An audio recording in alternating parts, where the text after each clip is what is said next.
Buenos días, muchas gracias por tenerme aquí. Les vengo a presentar un satélite que se va a lanzar en el 2020. Es un satélite de clase media, es decir, es pequeño.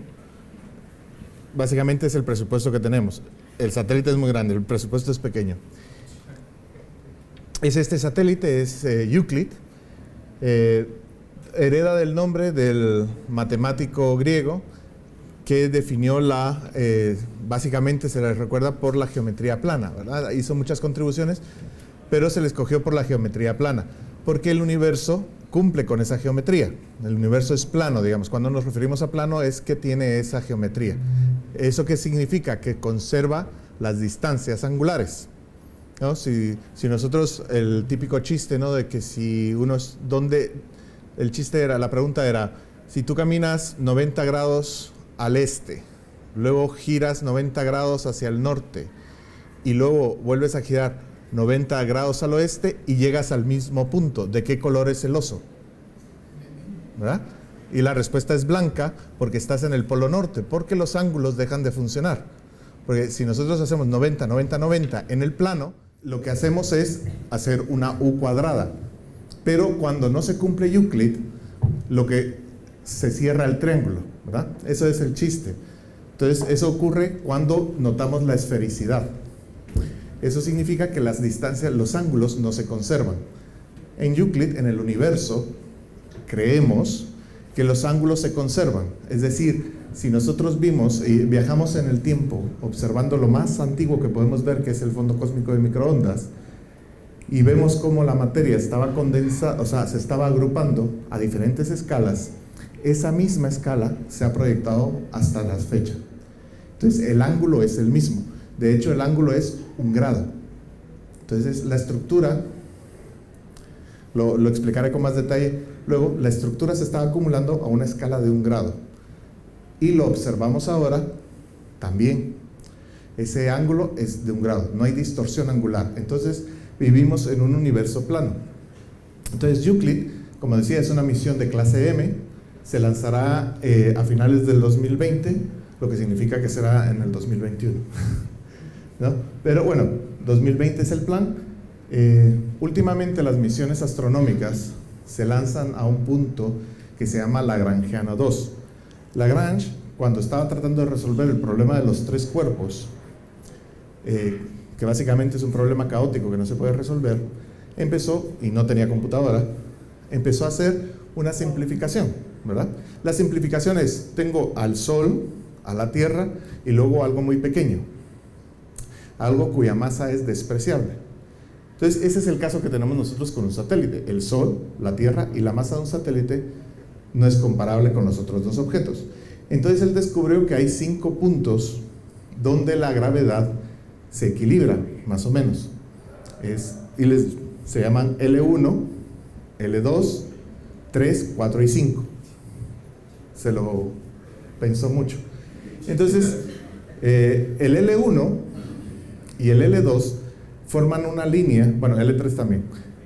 Imagínense, Sol, Tierra, y entre medias está L1, entre el Sol y la Tierra, y después de la Tierra, L2. Y del otro lado, opuesto al Sol, a la misma distancia que la Tierra, está L3. ¿Por qué digo esto? Los puntos estos, L2, que es el que nos interesa, sigue a la Tierra mientras gira el Sol. Entonces siempre están alineados, Tierra, Sol, L2, siempre. ¿No? Entonces nosotros lanzamos estos satélites a L2 porque ahí estamos a 1,5 millones de kilómetros de la Tierra. Para que se hagan una idea, la Luna promedio está a 384,000 kilómetros. Entonces nosotros nos vamos a 1,5 millones de kilómetros. Entonces ahí prácticamente la influencia de la Tierra es nula. El Sol obviamente sí, pero nosotros necesitamos el Sol porque, como ven, esta parte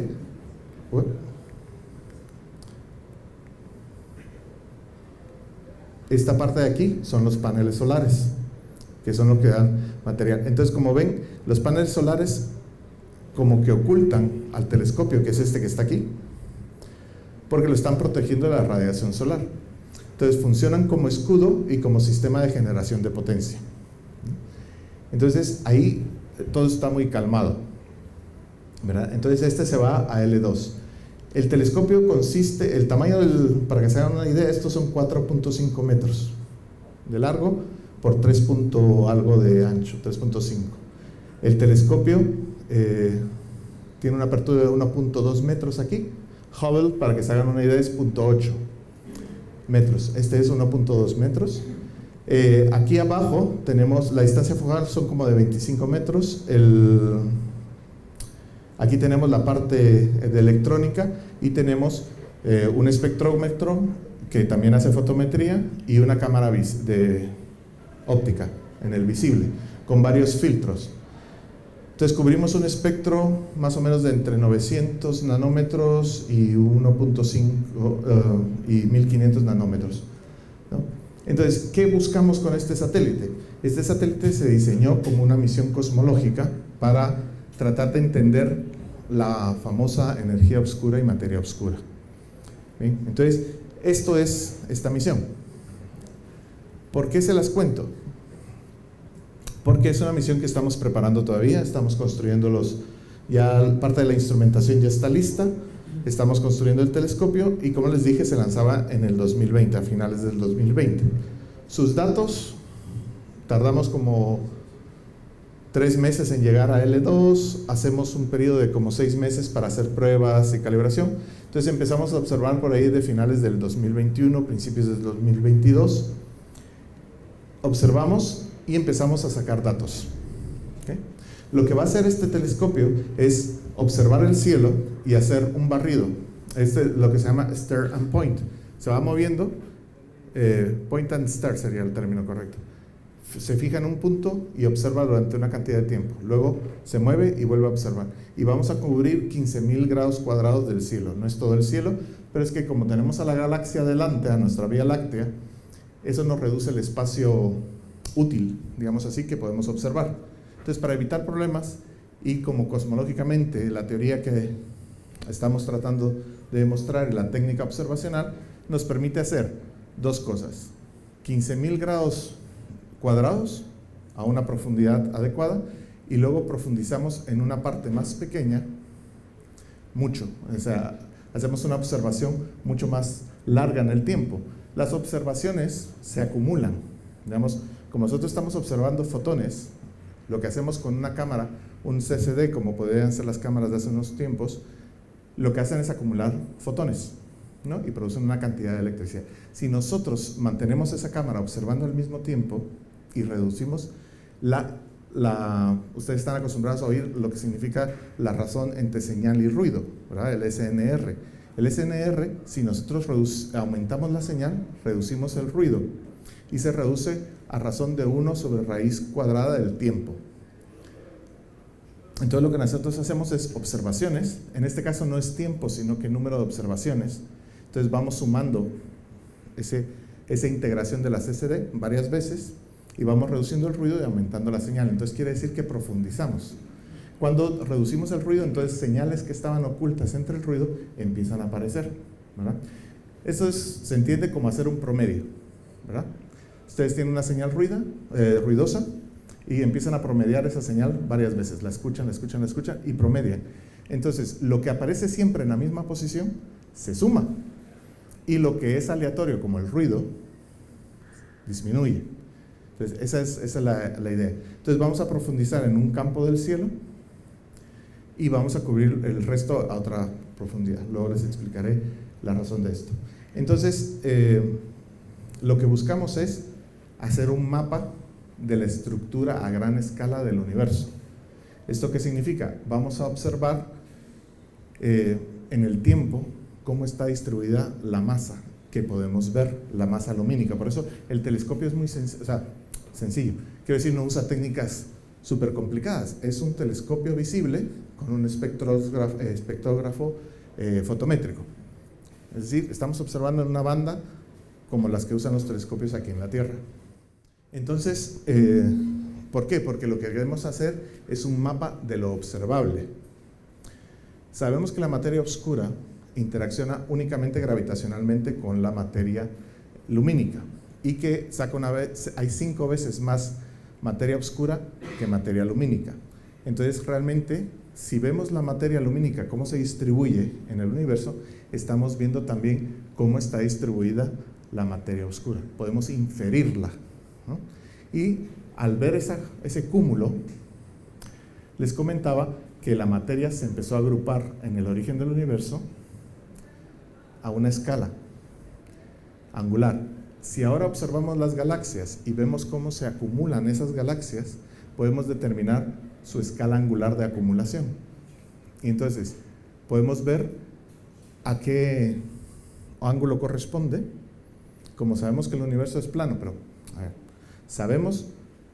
teorizamos que es plano, tenemos evidencia observacional de que es plano, entonces podemos ver, es como medir distancias en el universo, desde el origen del universo hasta acá.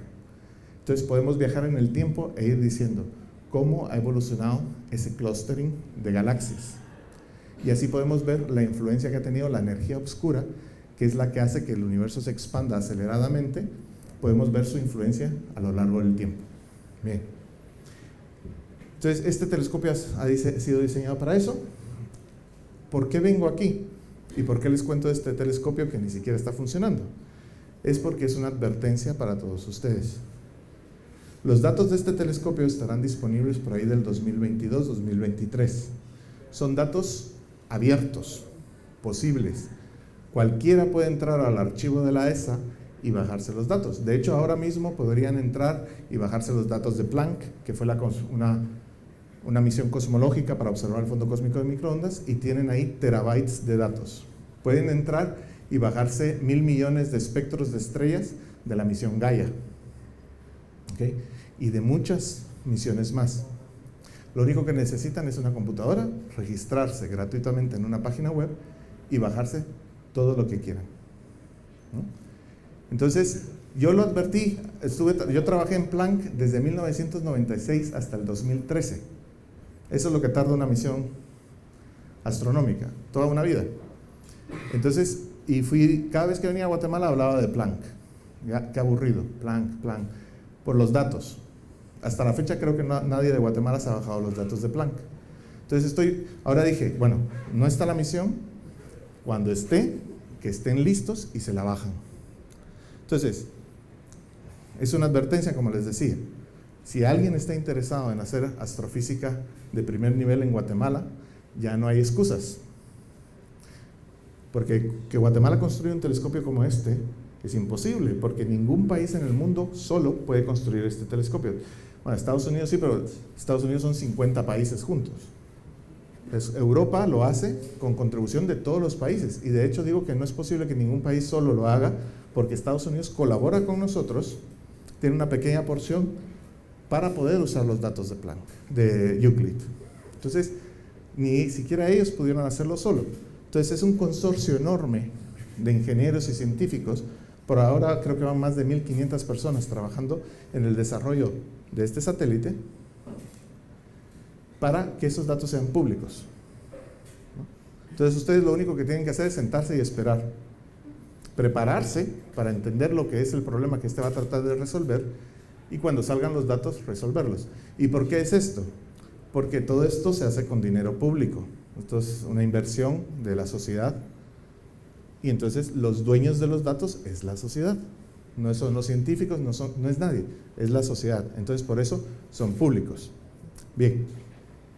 La otra cosa que va a medir, aquí vemos esto es una ilustración artística, pero se ve aquí el clúster y se ven algunas cosas alargadas. Ven que hay una pequeña diferencia entre estas dos lados del satélite, porque una de las otras cosas, aparte del clustering galáctico que va a medir Euclid, va a medir lo que son se llama Weak Gravitational Lensing.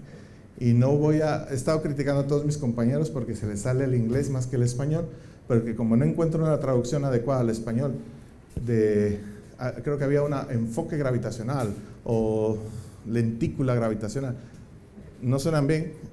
Es esto es una imagen real tomada con el Hubble, y si ven ustedes hay un anillo alrededor. Este anillo realmente es la distorsión de una galaxia que está detrás de esta. Entonces, lo que está haciendo la materia que está delante y aquí probablemente hay mucha materia oscura, ¿no?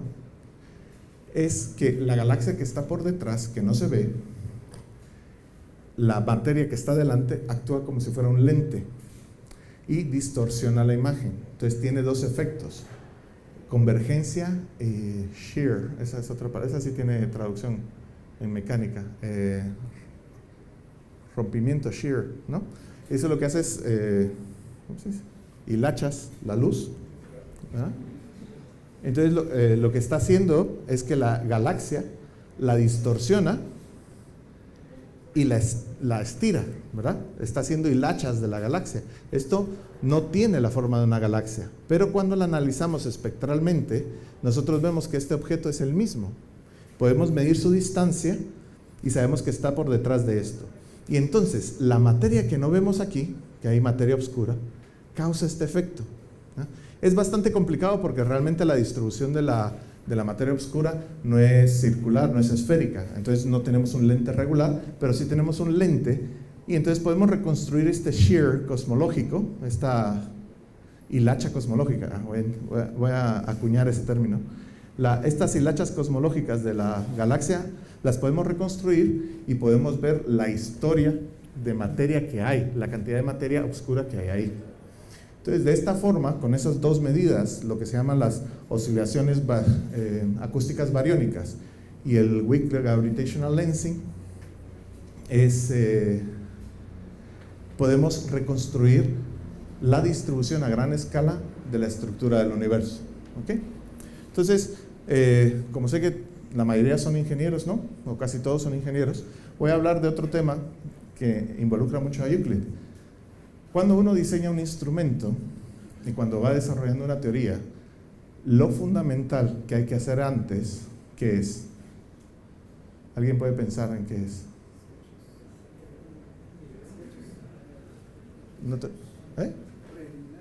Preliminares, pero...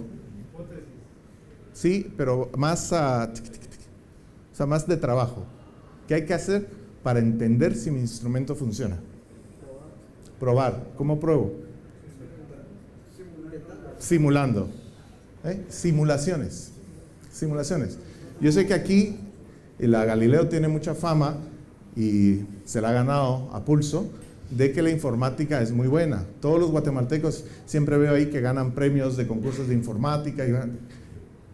Las simulaciones que hacemos aquí son muy importantes porque lo que estamos haciendo es simulando el cielo, simulando nuestra teoría, ¿no? Nosotros tenemos unas ecuaciones que creemos que expresan cómo es el universo, y entonces simulamos el universo.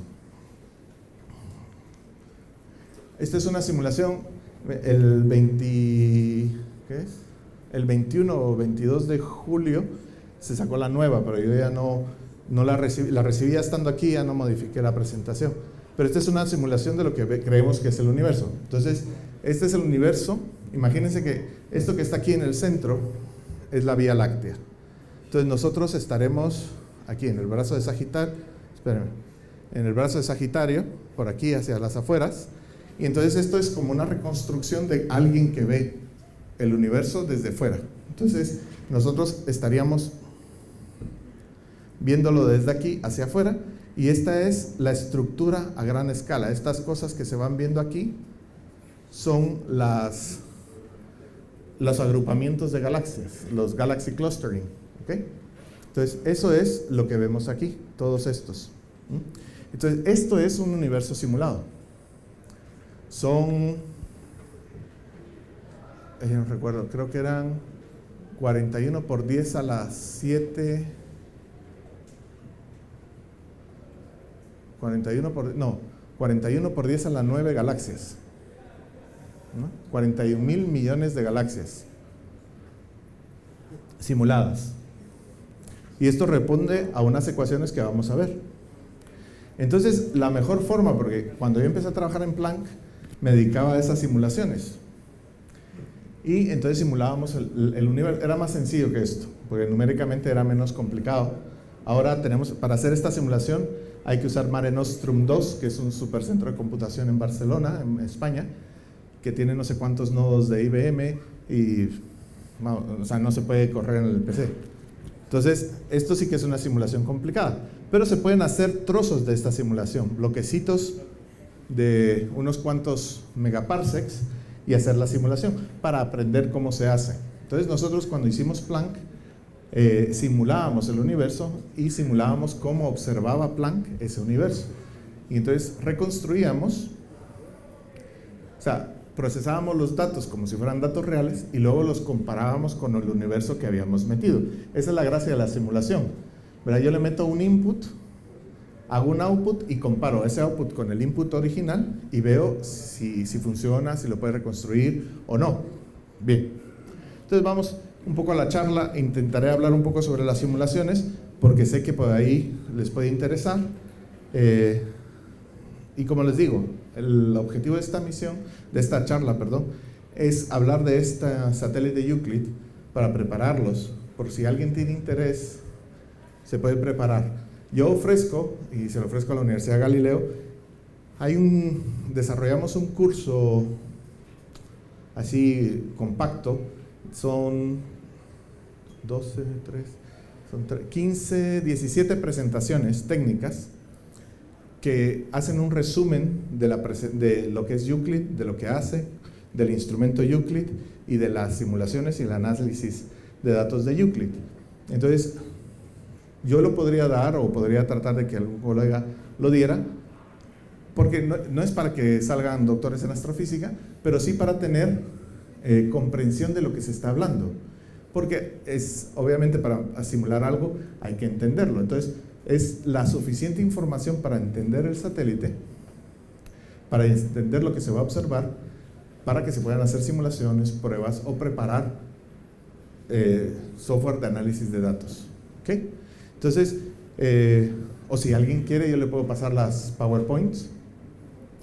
No, obviamente no tienen el contenido hablado, pero bueno, algo se puede inferir. Entonces, empecemos un poco. Esto es un background de cosmología, solo para contarles un poco de qué estamos hablando, cuál es el problema. Aquí ocurrió la singularidad del origen del universo. Hablamos de singularidad no porque haya existido, sino porque llegamos a un punto donde las ecuaciones no funcionan, dejan de funcionar, nuestros modelos no funcionan, la gravedad deja de funcionar, todo deja de funcionar ahí. Entonces, el avance de la ciencia es tratar de acercarnos más y más a ese punto original del universo, aquí, esta singularidad. Entonces, ayer Fernando Quevedo hablaba sobre su trabajo de teoría de cuerdas, que es tratar de ver cómo se comporta la gravedad a esas escalas, ¿verdad? Donde la singularidad ocurre para la teoría de la gravedad tradicional, digamos, la de la general, la teoría general de la gravedad, deja de funcionar en esas escalas, ¿no? Entonces hay que ir por el otro lado. O sea, la teoría general de la relatividad va desde las escalas más grandes y trata de llegar al origen. Como se rompe, se quiebra, tiene que irse por la parte de las subpartículas. Entonces llegamos por las cuerdas a ver si se puede explicar. Cuando se unan esas dos teorías, llegaremos a una teoría unificada. Ahora mismo tenemos dos partes, la gravedad y todas las demás fuerzas. Saben que hay básicamente 4 fuerzas. Se pueden explicar todas las otras por una teoría común y la gravedad no. La gravedad siempre ha sido un misterio, ¿verdad? Pero en nuestro día a día las cosas caen, las cosas se mueven, pero a gran escala, ¿por qué? ¿Verdad? O sea, me preguntaban ayer unos niños hablando de los planetas, ¿por qué se mueven los planetas alrededor del Sol? O sea, entonces yo les digo, atracción gravitatoria. ¿Y por qué? ¿Verdad? Y es que es correcto, ¿por qué? ¿Por qué se mueven las galaxias? ¿Por qué se formaron las galaxias? ¿Por qué se agruparon?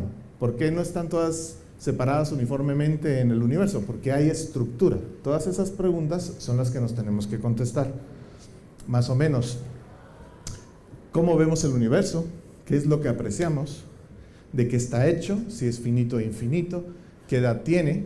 Yo cuando empecé en el 95 a trabajar en cosmología, se hablaba de la edad del universo como 15 gigaaños, ¿verdad? 15 por ahí es a las 9 años y más o menos 3 gigaaños. O sea, es como que ustedes dijeran, ¿cuántos años tienes? 25 entre 3 y 40, ¿verdad? Esa es mi edad, entre 3 y 40 años, ahí estoy. Entonces, era ridículo. Entonces nos lo seguimos preguntando. Ahora la diferencia es que lo sabemos con mejor precisión. Hemos entrado en lo que se llama la época de la cosmología de la precisión, porque podemos hablar de parámetros del universo con precisión. Podemos decir que son 13.7 gigaaños más menos 0.0021, ¿verdad? Eso hace 22 años era imposible. Se ha logrado más o menos con los primeros satélites como WMAP y Planck, se ha logrado hablar de precisión. Tiene un principio y un final. ¿Por dónde estamos aquí? ¿Qué nos dice la física sobre el universo? Y como les decía muy bien, la física que conocemos nosotros se rompe en la singularidad. Entonces tenemos que tratar de preguntarnos qué nos dice el universo sobre la física. ¿Es correcta nuestra percepción de la gravedad? ¿Es correcta nuestra teoría de la gravedad? O sea, Newton hizo una teoría de la gravedad y lo que conocíamos del universo le decía que sí, que estaba correcto y que funcionaba. Cuando fuimos extendiendo nuestro conocimiento del universo, nos dimos cuenta que no era suficiente y vino la teoría general de la relatividad. Eso hace 100 años, un poquito más de 100 años que tenemos esa teoría, ¿verdad? Y ahora nos empezamos a preguntar, bueno, siempre estaba ahí la cuestión, pero ¿tenemos que replantearnos toda la teoría? ¿Tenemos que extenderla de alguna forma? ¿Verdad? ¿Cómo se formaron esas estructuras? ¿Por qué se formaron? Y bueno, ahora se está hablando mucho del principio artrópico, de cómo encajamos nosotros en el universo, ¿no? Entonces, iba a decir fumados, pero los físicos teóricos hablan de los multiversos, ¿verdad? Entonces, pues, Fernando, yo soy cosmólogo observacional, entonces yo observo lo que hay y no pienso más, hasta ahí llego. Ellos se preguntan más cosas y ¿cómo encajamos en el universo? Pues dicen, hay multiversos y este universo es justo el que encaja para que las galaxias se hayan agrupado de tal forma que el universo se expanda aceleradamente y exista tal como lo vemos hoy. Bien, yo veo el universo que tenemos ahora, el otro cosmólogo observacional en un universo paralelo que se preocupe del suyo. Bien, Hubble, el telescopio tan bueno, les decía que es realmente pequeñito, pero 10 a la 4 galaxias en un ángulo sólido de una parte en 50 del diámetro de la Luna. Para que lo veamos un poco, esta es la Luna, pues el puntero láser, bueno, un poquito más que el puntero, digamos esta manchita de aquí, es una 50ava parte del diámetro de la Luna. Ahí Hubble hizo esta observación. Se quedó viendo ahí durante, quiero ver cuántos minutos, 11.3 días de observación. Observó a este mismo punto y acumuló toda esa información y produjo lo que se llama el Ultra Deep Field, el campo ultra profundo, es decir, lo que les decía antes de observar hacia y acumular señal para que las galaxias más débiles fueran apareciendo sobre el ruido. Entonces nos dimos cuenta que el universo está plagado de galaxias. Tengan en cuenta que el término galaxia solo existe hace 100 años. En 1900, y todavía no hemos llegado al aniversario, en 1922 se concluyó que en efecto nuestra galaxia solo era una de otras galaxias. Antes se creía que la galaxia era el universo y todo lo que veíamos ahí, porque se veían nebulosas, ¿no? La nebulosa de Andrómeda, de hecho en libros del principios del siglo XX, se hablaba de la nebulosa de Andrómeda, no de la galaxia de Andrómeda, porque no se podían medir distancias, se medían muy mal. Entonces se observaba. Entonces, el problema que nosotros tenemos es que tenemos una perspectiva, y era la primera pregunta que hacíamos, ¿no? ¿Cómo se ve el cielo? Entonces nosotros vemos el cielo y vemos una esfera celeste donde están las estrellas proyectadas. Vemos las constelaciones. Las constelaciones son estrellas que pertenecen a cualquier grupo. Pueden estar miles de millones de años luz entre ellas. Bueno, tanto no, exagero. Pero a unas distancias increíblemente grandes entre ellas, pero su proyección en nuestro cielo hace que se vean constelaciones, ¿verdad? Entonces, nosotros vemos la proyección del cielo. De hecho, esas estrellas tan brillantes que vemos no son las más cercanas al Sol, porque las más cercanas al Sol son tan débiles que muchas no se pueden ver a simple vista. Hay que usar un telescopio y verlas. Entonces, esas estrellas que son tan brillantes, de hecho son las más lejanas. Bueno, no las más lejanas, pero están mucho más lejos que la vecindad del Sol.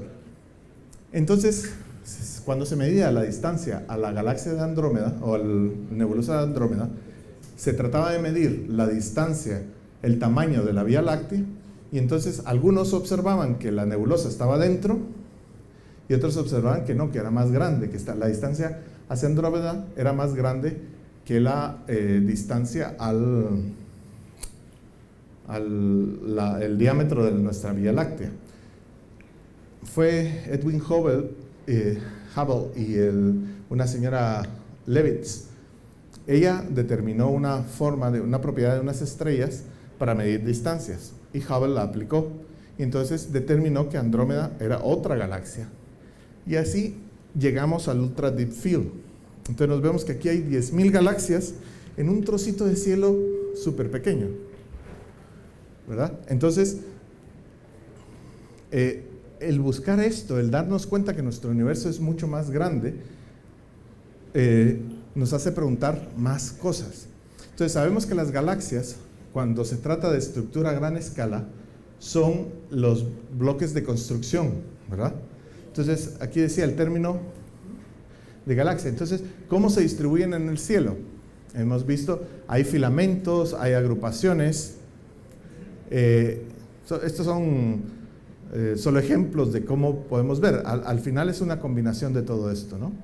Entonces, esta es una imagen del 2DF, del proyecto, que lo que hacía era un survey, un mapeo de la galaxia, del cielo, perdón, y observaba las galaxias y veía su distancia. Vamos a usar dos términos, el redshift y ¿qué otro? El parámetro de aceleración. Entonces, el redshift, ustedes están familiarizados con el corrimiento al rojo, eso es por efecto Doppler, ¿verdad? Cuando las frecuencias, una fuente se mueve con respecto a otra, la frecuencia que viaja de un sitio a otro se desplaza.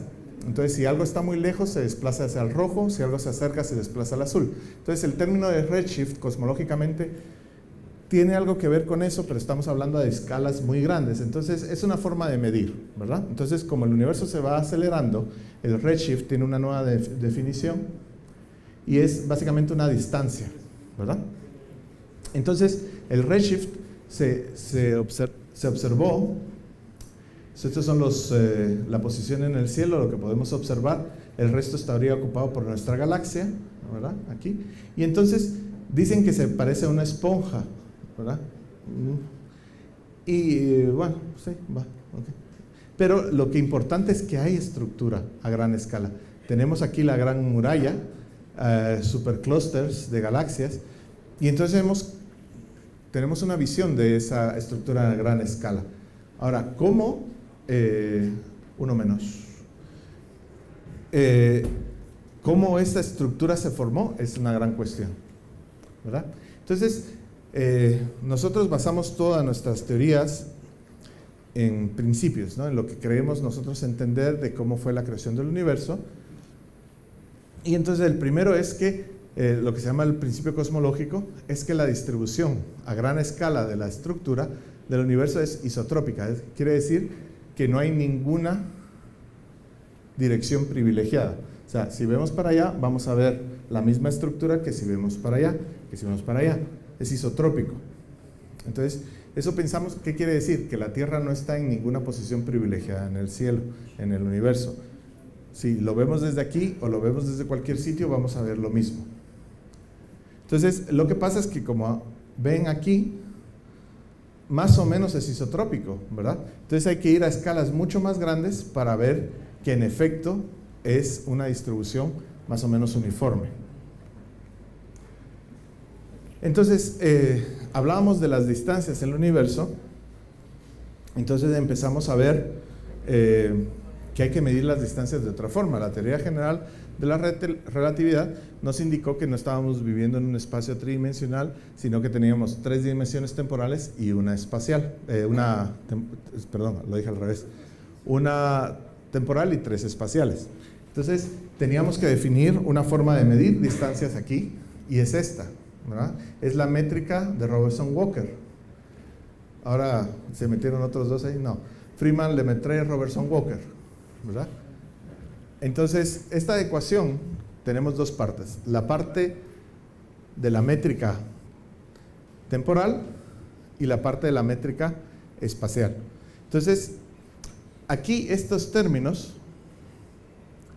se reducen a que este término K de aquí pueda ser uno de estos 3 valores. Entonces, esto sería 0, tendríamos solo la métrica, digamos, esta es la distancia en el temporal, esta sería la distancia angular, o puede ser -1 o +1. Esto define cómo es la geometría del universo. Entonces, hablamos de un universo plano, abierto, cerrado. Entonces, esto ha sido la búsqueda en cosmología de ese universo. El otro factor que vemos aquí es el factor de expansión del universo. Porque, claro, medimos las distancias, pero tenemos que meter que la distancia en el espacio que medimos se ve afectada por una aceleración. Entonces siempre se pone el ejemplo de que, imagínense que tienen un globo y le pegan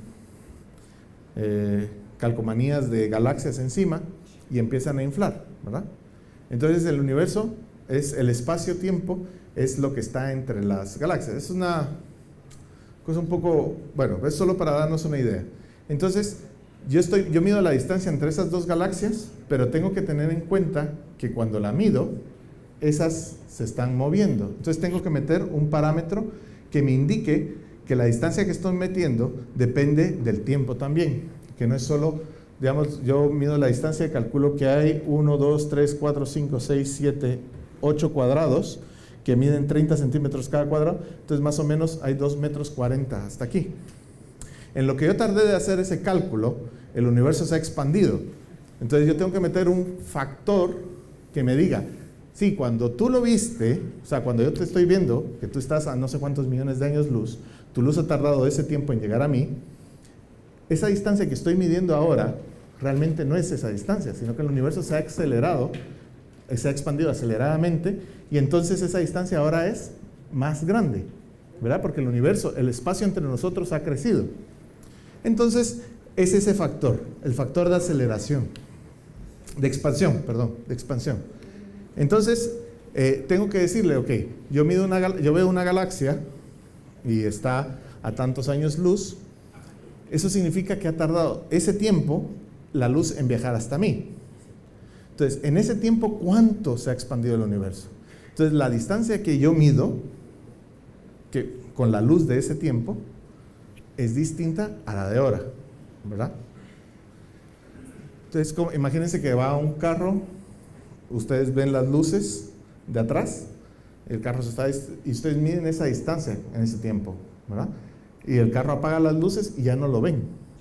Pero pueden inferir a la velocidad que iba y entonces ahora pueden decir realmente a qué distancia está de ustedes, ¿verdad? Es ese término que tenemos que usar. Entonces, la estructura a gran escala ha cambiado en esta expansión, digamos, aquí es un poco exagerada, pero la distribución, los movimientos de las galaxias ha cambiado. Entonces, aquí es más complejo porque las galaxias se mueven en todas las direcciones. Entonces, cuando yo mido la distancia de una galaxia, realmente estoy midiendo una distancia en el pasado. Y entonces tengo que corregirla con ese parámetro. Entonces, esta es la geometría que hablábamos antes de Euclid. Este es el plano. Y como ven, las distancias, los ángulos en el triángulo se mantienen. Aquí se distorsiona y aquí tenemos un triángulo que sus ángulos suman más que 180 grados, aquí menos y aquí 180 grados, ¿verdad? Entonces, esto a escala del universo significa que cuando una galaxia, su luz, viene hacia mí, no se está distorsionando por el espacio-tiempo, ¿verdad? Entonces, imagínense que la galaxia está en este punto y entonces yo estoy aquí observando. Entonces, la galaxia tiene un tamaño, ¿verdad? Pero cuando yo la veo, veo que eso se hace más pequeño, porque la luz se distorsiona por el espacio. Aquí la vería más ancha de lo que es, y aquí la vería justo en el tamaño correcto. Entonces, voy a bajar el micrófono un segundo. Entonces, voy a abrir los brazos. Bueno, abro así. Esto es plano, esto es curvo, y esto es esférico, quiero decir. El otro es, este sería el esférico, perdón, que abro así, y el otro sería así, ¿no? Entonces la distancia que yo estoy midiendo se distorsiona.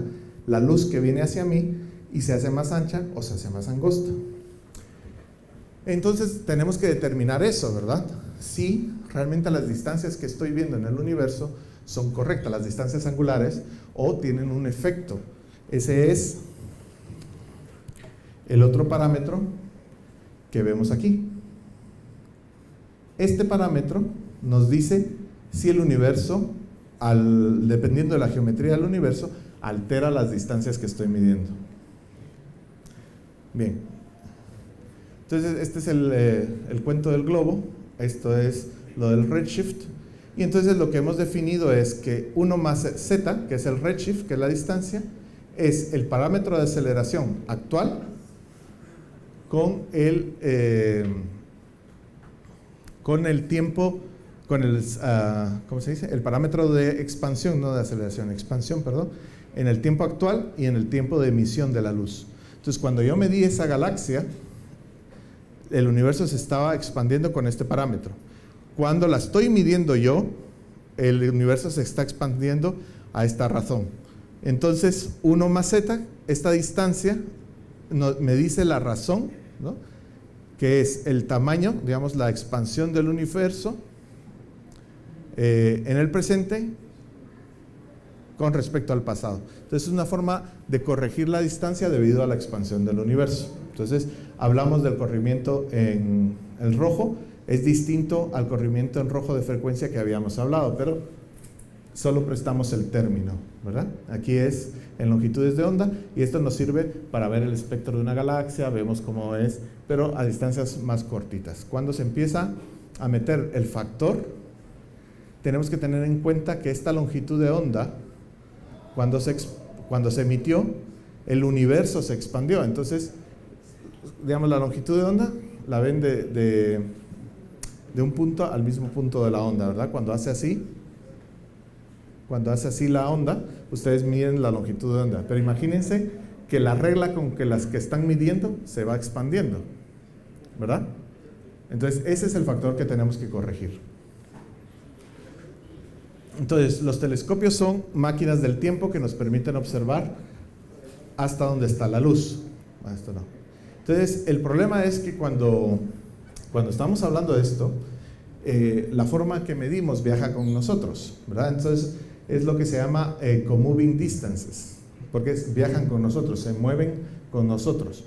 Entonces, hay una forma, el fotón viaja en esta trayectoria, nosotros estamos aquí, y entonces la forma que tiene el universo nos va a dar una percepción equivocada del tiempo, porque el universo va cambiando. Entonces la distancia que viaja el fotón, el camino que sigue, imagínense como esas películas en los sueños que hacen de que va corriendo la chica perseguida por el monstruo y se va a la puerta, y entonces hacen el efecto de cámara de que la puerta se va alejando cada vez más, ¿verdad? La percepción de que la puerta se aleja, pues es básicamente lo mismo. Al pobre fotón que está siendo perseguido se le va alejando nuestra puerta, ¿verdad? Porque tiene que llegar. Entonces, cuando llega a nosotros, llega distorsionado. La explicación de la teoría general de la relatividad fue demostrada muchas veces, casi que desde el principio, con las posiciones de movimiento de Mercurio al estar cerca de la Tierra, del Sol. En los eclipses, las estrellas que estaban ocultas por el Sol se podían ver, porque la luz se distorsionaba al pasar por la vecindad del Sol y nos llegaba a nosotros. Entonces había una distorsión, y entonces vimos que sí, que en efecto el espacio-tiempo se veía afectado por la presencia de masas. Entonces se dice más o menos que las masas le dicen al espacio-tiempo cómo curvarse, y el espacio-tiempo le dice a las masas cómo moverse. Entonces la teoría general de la relatividad tiene su ecuación. Matemáticamente, la teoría general de la relatividad se concentra en esto. Esto es un tensor de la posición y se parece mucho a la teoría de la relatividad. Bueno, mucho. Tiene la G aquí también. Estas son métricas, ¿ok? Entonces, esto es la constante cosmológica, que fue la historia de que Einstein la puso para que el universo fuera estático, que era cuando él estudiaba, cuando trabajaba en esto, se creía que el universo era estático, ¿no? Pero su teoría predecía que el universo se estaba expandiendo, o sea, más bien que se estaba contrayendo, su teoría. Entonces él puso la lambda para contrarrestarlo. Entonces ahora aceptamos esa lambda porque hemos visto que el universo se está acelerando, su expansión se está acelerando. Entonces básicamente lo que quiero ver con esta ecuación no es muy complicada cuando la partimos un poco. Entonces hay dos términos importantes aquí: la presión y la densidad. Olvídense de todo lo demás. Y esta razón de aceleración del universo. Este es el parámetro que teníamos antes de expansión del universo. Ahora vemos que existe una aceleración de esa expansión. Entonces, ¿qué es lo que pasa?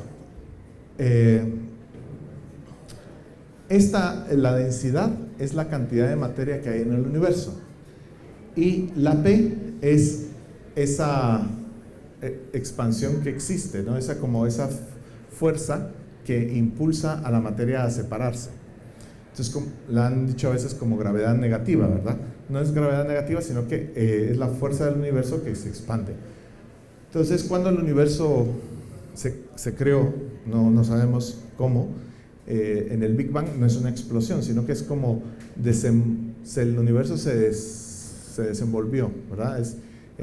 Imagínense que ustedes aprietan ahí un material de estos que recuperan su fuerza, su forma, no me acuerdo cómo se llaman. ¿Perdón? No, imagínense que es una tela de estas que uno la puede doblar así, pero su estructura hace que vuelva a estar en la misma posición siempre, no me acuerdo cómo se llaman. Entonces esto, ustedes lo hacen lo más pequeño que puedan, esto no explota, ¿verdad? Lo sueltan y esto se desenvuelve y se expande, ¿verdad? Entonces eso es más o menos lo que pasó, no es una explosión. El término Big Bang era un término despectivo, o sea, era cuando se estaba proponiendo la teoría del Big Bang, los otros que no apoyaban la teoría le dijeron ese Big Bang Theory, ¿no? Es como, lo que pasa es que se quedó el nombre. Entonces en esa explosión, que no existió, sino que el universo se empezó a expandir, para poder corregir algunos problemas cosmológicos que se daban, se incluyó un periodo de inflación muy rápido, ¿verdad? Es lo que se llama la teoría de la inflación, que concuerda mucho con la observación. Entonces, la teoría del Big Bang, que se llama ahora así, ha tenido muchas, digamos así, confirmaciones observacionales, concuerda con lo que estamos observando en el universo. Entonces, esa densidad, imagínense, la materia se va expandiendo, pero la gravedad contrarresta esa expansión porque la materia atrae a otra materia. Entonces ese es más o menos el equilibrio que estamos viendo aquí, la densidad y la presión. Entonces, cuando se equilibran esas cosas, el universo debería estar en una expansión uniforme, o contraerse o expandirse de forma loca. Pero lo que se descubrió es que se estaba acelerando. O sea, la expansión cada vez era más rápida. El descubrimiento, no sé si lo tengo aquí, pero digamos esto es lo que se define como la ecuación de estado, ¿no? Nos dice cómo está el universo en cualquier punto. Podemos viajar en el tiempo y decir cómo estaba el universo en cada uno de esos puntos temporales, ¿no? Es como la posición de un satélite. Nosotros vemos el satélite moverse y medimos su vector estado, que significa su posición y su velocidad en un momento dado. Con esos dos parámetros, que son dos vectores, podemos predecir la posición del satélite en cualquier momento temporal de su órbita, ¿verdad? ¿Por qué? Porque como son vectores, tenemos 6 variables: la posición x, y, z, x, y, z, y la velocidad, el componente x, y, y z de la velocidad. Entonces, con esos 6 parámetros nosotros podemos determinar en cualquier punto del tiempo cómo funciona, gracias a la teoría de la gravedad, ¿no? Entonces, esta es la ecuación de estado. Cuando Hubble empezó a observar, vio esa distribución. Es que, lo estaba diciendo yo el otro día, ¿no? A veces la gente es muy valiente. Porque Hubble no es que observara 1.000 millones de galaxias, ¿verdad?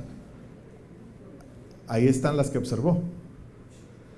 Y ustedes, como en su laboratorio de física, aproximó una raya. Entonces, con esos puntos, dijo que el universo se estaba expandiendo. Hay que tener valor, ¿verdad? Y luego se fueron aumentando esas distancias. Y así se vio que sí, en efecto, todas caían sobre una línea, ¿verdad? Se mejoraron las observaciones y cayó sobre una línea. Entonces el universo empezó a cambiar, ¿verdad? Aquí están figuras famosas. Este señor es Lemaitre, que era un sacerdote cosmólogo, y él fue el que más o menos metió la idea de que el universo tuvo que tener un origen. Entonces dijo, ¿y si toda la materia en el universo estuvo concentrada en un punto y tiene un origen el universo? Obviamente se le puede ver ahí que tenía una contrapartida teológica, ¿verdad? Porque eso podría implicar que hubo un momento de creación del universo. Pero la teoría empezó a tener forma, porque él no dijo de una forma sin fundamento esa teoría. Él trabajó en esa teoría y empezó a fundamentarla, ¿no? Entonces aquí lo vemos con Einstein, porque empezó a desarrollarse esa teoría y empezó a tener fuerza, ¿verdad? Aquí está Edwin Hubble, los otros, hay de todo. Entonces aquí empezamos a ver la expansión del universo. No voy a pasar por esto. Estos son los señores que estaban aquí. De Sitter es este señor que estaba aquí. Espera, este es, o es este, bueno, da igual. Entonces, la expansión del universo nos pone en un punto que estamos aquí en el presente, qué va a pasar en el futuro y de dónde venimos. Entonces, este parámetro que tenemos aquí, que es la constante de Hubble, nos dice, lo podemos reducir a este parámetro, nos dice a qué razón se está expandiendo el universo. Si el universo contiene demasiada materia, haría que dominaría la densidad que habíamos hablado antes a la presión y contraería el universo, se cerraría. Digamos, esta es el tiempo en años, ¿ok? En gigaaños. Y esta es, no sale aquí, es el término de expansión, digamos. Aquí estábamos en el origen del universo, aquí estamos en el presente, o sea, es un universo, y aquí estaríamos en una expansión continuada, ¿no? Entonces, si contiene menos materia, se para de expandir asintóticamente. Entonces, esto se le llama la densidad crítica. Entonces, es cuando la densidad de materia y la densidad crítica forman este parámetro omega m, y este parámetro debería ser 1 para que el universo se pare asintóticamente, la expansión del universo pare asintóticamente. Este parámetro contribuye a la omega, a la densidad total del universo, ¿verdad? De esta forma: materia, la energía y la constante cosmológica. Esto sería la materia no normal. Digamos, la materia conocida, los cosmólogos cometen un grave error cuando hablamos de partículas de materia, porque decimos materia bariónica. Entonces, materia bariónica solo son un grupo de los protones y los neutrones, pero nosotros también incluimos a los electrones en los bariones. Entonces, dicen que cada vez que un cosmólogo dice materia bariónica, un físico de partículas muere. Entonces, vamos a evitarlo porque estamos cada vez faltos de física. Pero es que de verdad que les da un paro cardíaco cada vez que nosotros decimos lo de materia bariónica. Entonces, digamos, materia bariónica cosmológicamente significa toda la materia que conocemos. Partículas, antipartículas, todo. O sea, lo metemos ahí, ¿no? O sea, a veces he leído que en la prensa y cosas así que hay términos equivocados. La antimateria no es la materia oscura, ¿okay? La antimateria solo es un cambio de carga en materia normal. O sea, un positrón y un electrón son lo mismo pero distinta carga. Son partículas conocidas e interactúan con el campo electromagnético. Bien, entonces había un problema. Al irnos al pasado, toda la densidad toda la materia estaba concentrada, entonces el universo era extremadamente denso. Entonces aquí vinieron dos personas, Gamow y Fred Hoyle. Este señor de aquí es el que le dijo Big Bang Theory. Este fue el que despectivamente en un programa de radio, aquí, dijo la materia, esa teoría del Big Bang. Por eso no hay que darle la radio a cualquiera, ¿no? Entonces, aquí empezamos con eso. Entonces, Alfred y Hermann predijeron de que si esto era cierto, que si el universo estaba concentrado en su origen, que tendría que haber fotones muy calientes, porque el universo se separó, la materia en el origen del universo se separó de la energía en un momento. Entonces los fotones se liberaron de la materia, se expandieron y entonces deberían de permear todo el universo. Entonces ellos fueron los que predijeron que tenía que haber un fondo cósmico de microondas. Se le llama así, pero es un fondo cósmico de luz. O sea, en el origen, cuando la materia estaba tan densamente comprimida, la materia y la energía eran la misma cosa, es decir, no se podían separar, porque un fotón empezaba a viajar y era desviado por otra cosa. Entonces, ellos predijeron que en ese origen deberían de estar a unos 3000 Kelvin, que es cuando el hidrógeno se vuelve neutro. Quiere decir que el fotón puede escapar, ¿verdad? Entonces puede escapar y ellos dijeron que según la expansión del universo, esa temperatura debería ser 5K, teniendo en cuenta la cantidad de materia que había en el universo. Pero claro, en esa época solo se veía materia lumínica, ¿verdad? Entonces, esa materia lumínica, esos fotones, deberían de haber llegado a nosotros a 5 Kelvin. Por ahí en 1965, si no recuerdo mal, la búsqueda de este fondo cósmico de microondas estaba por todas partes. En Princeton, sobre todo, se estaba buscando el fondo cósmico de microondas, desarrollando telescopios. Y estos dos señores, Penzias y Wilson, eran físicos que trabajaban en Bell Laboratories en New Jersey y tenían un telescopio a su disposición, y como leían publicaciones científicas se dieron cuenta, mira, están buscando el CMB, ¿qué tal si usamos nuestra antena para verlo? Entonces fueron muy buenos, porque eran más tirando a ingenieros. Empezaron a quitar todos los sistemáticos, ¿verdad? Todos los errores posibles, y empezaron a detectar que en efecto había una señal que venía por todas partes del cielo que era la misma. Entonces ellos la identificaron con el fondo cósmico de microondas, pero la temperatura que midieron era de 3 Kelvin, que era bastante aproximada con los 5 Kelvin que habían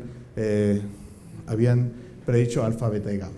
Entonces, este es otro de los bastiones del fondo, de la teoría del Big Bang. Ya la existencia del fondo cósmico de microondas era un espaldarazo a la teoría del Big Bang. La nucleosíntesis es la abundancia de elementos básicos hidrógeno, helio, litio, berilio, estos isótopos de estos, bueno, estos átomos, su abundancia en el universo coincidía con lo que se predecía en la teoría del Big Bang. Entonces es lo que se llama el Big Bang nucleosíntesis, porque los núcleos se fueron uniendo, entonces hidrógeno, helio, litio, berilio. Entonces era otra forma de decir que el Big Bang, la teoría del Big Bang era correcta, la abundancia concordaba. Y llegamos a nuestros tiempos. Estos son dos imágenes del cielo, del universo, pero en microondas. Cuando Gamow y toda esta gente predijo el fondo cósmico de microondas, también se empezó a especular de que no podía ser homogéneo, que sí, que el promedio de la temperatura era 3 Kelvin, ahora sabemos que es mucho más preciso, pero que habían fluctuaciones, porque esas fluctuaciones, estas manchitas que vemos aquí, eran potenciales gravitacionales.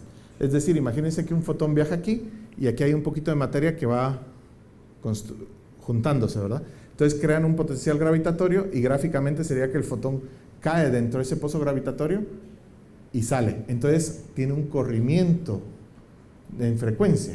Entonces los fotones que no pasan por materia siguen recto. Los fotones que tienen que bajar por un potencial se ven afectados y cambia su longitud de onda, muy poquito. Y entonces estas variaciones son de 1 por 10 a la menos 5, ¿eh? O sea, estamos hablando de unas decenas de microkelvin. Entonces, a esto hay que, digamos, esto es todo el universo. Aquí en el centro estaría nuestra Vía Láctea, pero tenemos una técnica para quitarla. Encima estarían todas las galaxias.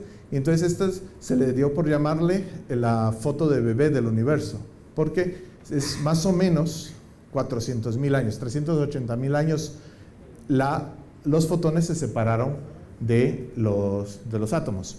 Entonces, aquí, esto es lo más antiguo que podemos llegar a ver del universo, porque antes de esto, los fotones no estaban libres. Entonces, no había luz, básicamente. La luz no viajaba. Entonces, estaban aquí. Entonces, vemos que a esta escala del universo, podemos decir que es isotrópica, ¿ok? Está por todas partes. Este fue el primer intento en el espacio de medirlo. Este señor es George Smoot, tal vez lo conocen de su aparición en la serie de The Big Bang Theory. Este señor por un momento llegó a ser mi coasesor de la tesis doctoral. Él tenía un instrumento, yo estaba en Tenerife y él lo llevó ahí a Tenerife para medir la galaxia. O sea, nosotros queríamos medir la galaxia para poderla subtraer de forma mejor. Lo que pasa es que yo me quedé trabajando con la antena y determiné que en el transporte le dieron tanto daño que tenía un coma, era un coma óptico, ¿verdad? Entonces salían las cosas distorsionadas y pues el señor se enfadó y se llevó su antena y dijo, ¿cómo hacer? Y en efecto sí tenía el coma, eso era más claro que el agua. Y yo me quedé sin tesis y entonces empecé a trabajar con mi propia antena. Yo hice mi antenita y no tengo fotos de ella, pero ya la quitaron, la pobre. Pero sirvió como base para entender los procesos sistemáticos de ruido y de análisis de imágenes de Planck. Y por eso terminé trabajando en Planck y me encargaron hacer parte de los sensores de Planck porque se parecían mucho a los que yo había hecho. Entonces, este primer intento que hizo este señor, si comparan los dos mapas, la correlación es muy buena, ¿verdad? O sea, esto lo que pasa es que tenía una resolución de 7 grados y esto tiene apenas unas décimas de grado, entonces puede resolver mejor. Pero si ven aquí, esta mancha azul corresponde con esta, este punto brillante corresponde con esto, aquí, esta estructura que vemos aquí es la misma, esta raya de aquí. Entonces es muy, muy impresionante de que este satélite WMAP, 10 años después que midiera exactamente lo mismo con mejor precisión. Planck hizo lo mismo, observar esto, pero con una mucha mayor precisión y a unas frecuencias más amplias. Nosotros cubríamos el espectro desde los 30 GHz hasta los 857 GHz, estos se quedaban en los 90 GHz. Entonces nosotros llegamos a medir esto con mucha mayor precisión y observamos también lo mismo. Entonces, la existencia de estas anisotropías a este nivel demostraba no solo que la teoría del Big Bang era correcta, pero también la existencia de la materia oscura, porque la predicción de estas anisotropías era, sin materia oscura, era de 10 a la menos 3, un factor 100 más. Cuando se observaron que eran un factor 100 inferior, se explicó con la materia oscura. Entonces, la materia oscura que se conocía o se había introducido el término en 1937 por las rotaciones de las galaxias y los cúmulos de galaxias, tenía una confirmación cosmológica. Entonces, voy a saltarme esto un poco porque... bueno, esto es importante. Quiero hablar un poco de las simulaciones y veo que no me va a dar tiempo. Entonces, estos señores es el otro premio Nobel que implica, este muchachito de aquí era estudiante de estos otros dos y empezó a observar un tipo de supernovas, la supernova tipo 1A, que tiene una característica muy peculiar, que son siempre iguales, y entonces no importa la distancia a la que estén, se van a comportar de forma igual. Entonces podemos identificarlas y entonces medir la distancia. Entonces este señor tuvo 29, aquí no se ponen, pero tuvo 29 supernovas, y al medirlas se dio cuenta que el universo se estaba expandiendo aceleradamente.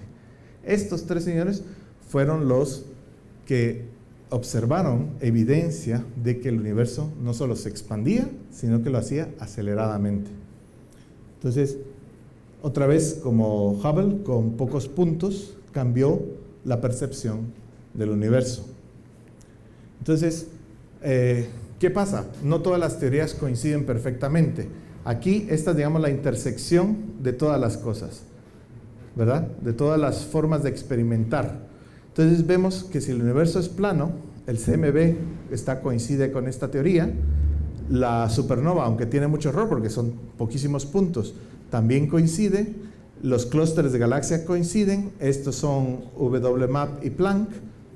Entonces, todo esto nos hace pensar que el universo, estos son solo aproximaciones, no son las exactas, ¿ok?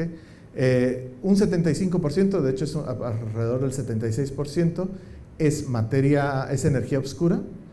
El 24%, no el 21%, sino que el 26%, no, perdona, este es el 70%, aproximadamente un poquito menos del 70%, esto es el 26% y esto es el 4%.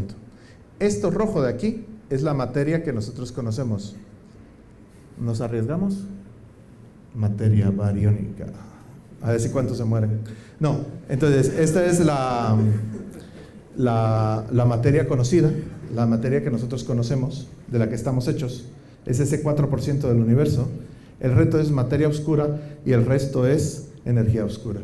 Conclusión, solo conocemos el 4% del universo y lo conocemos mal.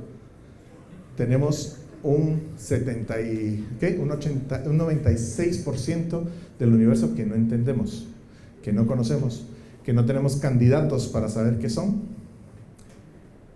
Tienen suerte porque tienen el campo abierto. Bien, entonces ya sabemos que entonces nuestro universo está hecho de tal forma que este es el modelo que hemos sacado. La constante de Hubble, 68.5, la densidad de materia, 0.28, la bariónica, 0.048, esta está incluida aquí, la constante cosmológica, 0.723, los tipos de fotones y las especies de neutrinos no masivos, y la total debe estar entre 0.99 y 1. Entonces, Euclid va a llevar esto más allá, porque, digamos, esto es lo que se llama el modelo cosmológico de concordancia, porque todas las observaciones que hemos hecho, ya sea del fondo cósmico de microondas, de clústeres, de supernova, todas llevan a este mismo modelo, con cierta incertidumbre, pero dense cuenta de que entre decir 15 gigaaños más menos 2 gigaaños, hablar de precisiones de 0.0 algo, es algo impresionante. Entonces, este es el modelo cosmológico de concordancia. Todos estamos de acuerdo en que este modelo es lo más parecido a lo que debe ser el universo. Entonces, lo que pasa es que hay parámetros que se quedan sueltos por ahí, como la no gaussianidad o el running, el espectro de corrimiento, no, pero es que no es correcto, se llama el running index, esa es, digamos, la potencia del espectro. Entonces, todos esos, Euclid va a atacar y va a tratar de, con sus observaciones, mejorar ese modelo cosmológico que tenemos. Entonces, voy a pasar un poquito porque quiero... Estos son evidencias históricas de la materia oscura. Aquí, miren, en 1933, este señor Fritz Zwicky, analizando clusters, ya dijo dunkle Matière, y entonces ya introdujo el término materia oscura, en 1933. Las curvas de rotación de las galaxias implicaban que había más materia en las galaxias que las que se podía ver. Entonces, estamos en los 70s, se ve que hay materia oscura. El CMB que ya vimos. Entonces, bueno, voy a pasar esto. Esto es el gravitational lensing que les contaba antes. Tenemos una galaxia que está aquí atrás, la luz pasa por aquí, aquí hay un clúster de galaxias con materia oscura, esto se distorsiona y podemos ver los anillos que les mostré al principio, ¿verdad? Entonces, midiendo esos anillos, podemos ver esta galaxia muy brillante aquí atrás, porque claro, para que se pueda ver esa galaxia es porque tiene que ser muy brillante, es una galaxia azul, ¿no? Recuerden, el azul es caliente, en energía es caliente y el rojo es frío. Entonces, una galaxia caliente se haría esto. Entonces, lo que tratamos de hacer nosotros con Euclid es hacer un mapa de la materia oscura delimitada por la materia que podemos ver utilizando el Weak Gravitational Lensing, ¿verdad? Entonces, aquí, esto es una observación del clúster de la bala. Entonces, aquí esto es gas, lo rojo es gas y lo azul es lo que nosotros deducimos que es materia oscura, ¿no? Entonces, esto es, digamos así, como ponerse unas lentes para ver la materia oscura y se vería así, ¿no? Aquí hay una cantidad de materia oscura tremenda, aquí también, y esto es materia bariónica, el gas que hay en la galaxia, en el clúster de galaxias. Bien, esto es lo que quería hablar. ¿Se recuerdan de lo que dije de la escala de agrupamiento del universo? Es este punto de aquí, está más o menos a 1 grado, y esto lo que nos indica, esto es una oscilación acústica, porque es lo que estábamos hablando de que cuando un fotón cae en un potencial gravitatorio, el fotón cae y sale. Entonces es como una oscilación que sufre. Entonces eso puede tener una interpretación y se le puso un poco el concepto de que se podía tener una, ¿cómo se dice? Una interpretación, una analogía con el sonido. Entonces por eso se llaman oscilaciones acústicas de los bariones. Cómo los bariones van haciendo que la luz vibre. Entonces, aquí es la escala a mayor escala la escala en la que se agrupan la materia. Luego hay picos secundarios, ¿verdad? Cuando yo empecé, este pico no se sabía dónde estaba. Habían puntos bastante dispersos. Con la cosmología de precisión fue encajando todo perfectamente. Entonces, si medimos esta oscilación acústica en el origen del universo y luego vemos cómo se están agrupando las galaxias en nuestra época, tenemos una escala, una regla cosmológica, porque podemos medir las distancias desde el CMB hasta nuestro tiempo, ¿verdad? Eso es lo que va a usar Euclid para medir cómo se estaban agrupando las galaxias. Entonces va a usar el Weak Gravitational Lensing y lo que llaman BAO, Baryonic Acoustic Oscillations, ¿verdad? Esto es de Fernando, ya se lo dejo a él. Ahora voy a hablar un poquitito de las simulaciones, solo para introducírselas. Ok, entonces esto es lo que les decía a ustedes. Esto es, no sé si pueden ver las líneas, aquí hay una pequeña línea blanca, es un cubo, ¿ok? Entonces no es una simulación de todo el universo, sino que es solo un trocito del universo. Esta es la simulación que se puede empezar a hacer. Entonces la idea es tratar de simular esta estructura a gran escala del universo entre los vacíos, los superclusters y los clústeres de galaxias. Entonces esto es el Sloan Digital Sky Survey, que el SDSS ha medido la distribución de las galaxias bastante. Esto es las fluctuaciones de temperatura que habíamos visto. Este es WMAP. Y la idea es, bueno, esto es, ¿por qué hacer las simulaciones?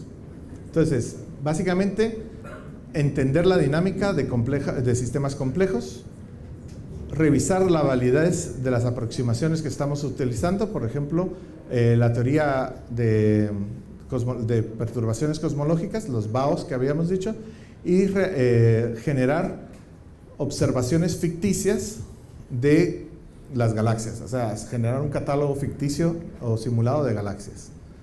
Entonces, ven aquí, estamos viendo cómo se acumulan las galaxias. Esto sería la Baryonic Acoustic Oscillation. Entonces podemos medir esta concentración y podemos compararla, ¿verdad? La simulación sería esta. Tenemos galaxias azules con toda la materia oscura que existe en el universo. Entonces, el problema es que tenemos que simular la materia desde el origen. Entonces tenemos que usar simulaciones hidrodinámicas para poder ver cómo se van agrupando las galaxias, pensando que como la materia, como las galaxias son un fluido y cómo se van agrupando.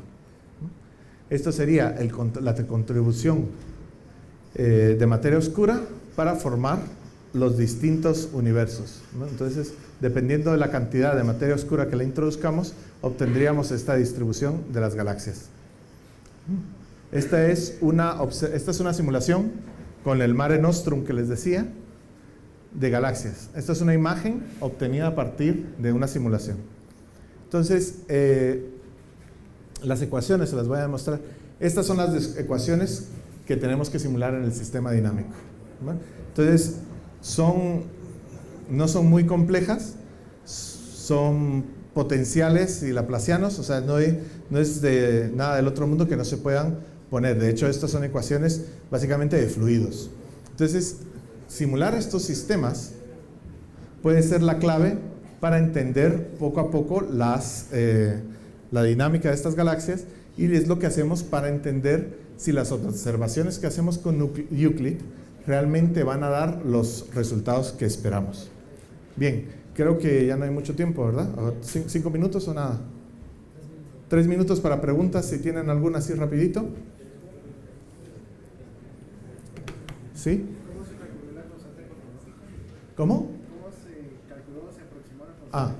La constante cosmológica, ese es el problema, no la tenemos que medir. El problema es que básicamente nos falta algo para que el universo sea plano, ¿no? La materia oscura que vemos, la materia lumínica que vemos, no es suficiente para que el universo sea plano. Entonces, y no sabemos qué otra cosa puede provocar la expansión acelerada del universo. Entonces, esa constante cosmológica puede ser una explicación, pero pueden haber muchas más explicaciones, otras explicaciones que tenemos que analizar. Entonces, Euclid lo que tenía que hacer es preguntarse absolutamente todo, ¿verdad?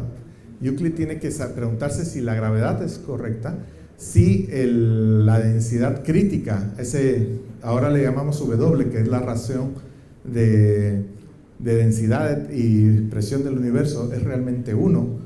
Todo se tiene que cuestionar. Entonces también la constante cosmológica, porque tenemos el problema que no encajan la física de partículas, la mecánica cuántica con la constante cosmológica, tienen un error muy grande, exageradamente grande. Entonces lo que nosotros medimos es si el universo tiene que tener 1,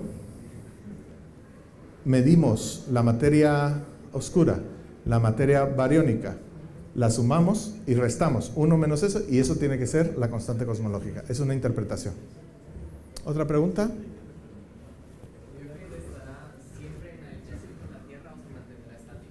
No, Euclid realmente en la práctica, el punto lagrangiano 2 que les dije, sigue a la Tierra y a la Luna, al Sol, perdón. Entonces Sol, Tierra, L2 siempre están alineados, pero no es un punto